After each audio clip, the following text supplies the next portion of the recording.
Thank you, Karine. Does President Biden think America's big cities are safe? Can you say more? Well, we know that thefts and robberies are up about 20% in the first half of this year, so I'm wondering if he thinks America's big cities are safe. Are you talking about the New York Times story specifically? Or Yeah, is that they what you're had some referring stats. to? The murder rate's still 30% above its 2019 level. They're all from the Council on Criminal Justice. So we've seen some high-profile examples of this. The Washington Commanders running back was being mugged. He got shot.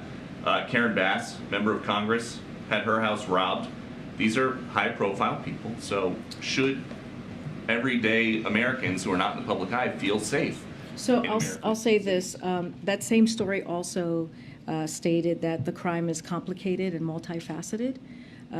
Look, this is a president who has secured historic funding to make sure that law enforcement has what it needs, especially, and he was able to do this in the face of opposition from Republicans during a time where he inherited a rising crime rate from the previous administration. The president put forth the American Rescue Plan, and in that very plan, there was more than $300 billion to go to local states and local cities to make sure that they were able to hire law officers. They were able to hire, firefighters. They were able to hire people that were critical to their needs as they were dealing with a pandemic.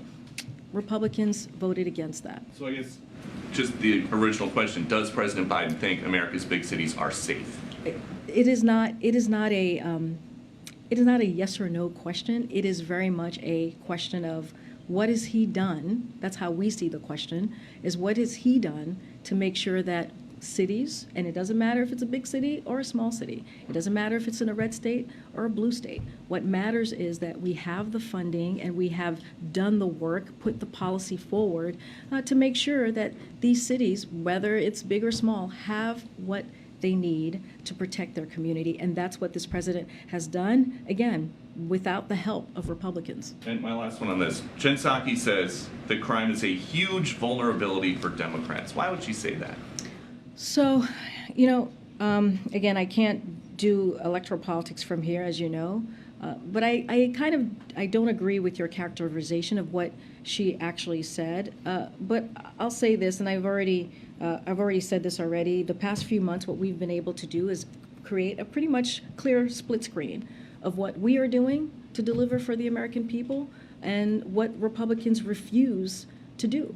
We are making sure that that we have Medicare and Social Security, and we make sure that the big pharma is not upping cost for our seniors, right? And making sure that we give them a little bit of breathing room. And you have Republicans who want to cut Medicare. They want to sunset Medicare. They want to sunset Social Security. You have this GOP agenda that was put out by the House, where they want to go after the Inflation Reduction Act, which will have an effect that will actually hurt Americans. And so I think there is a stark contrast here that we've seen the past several months.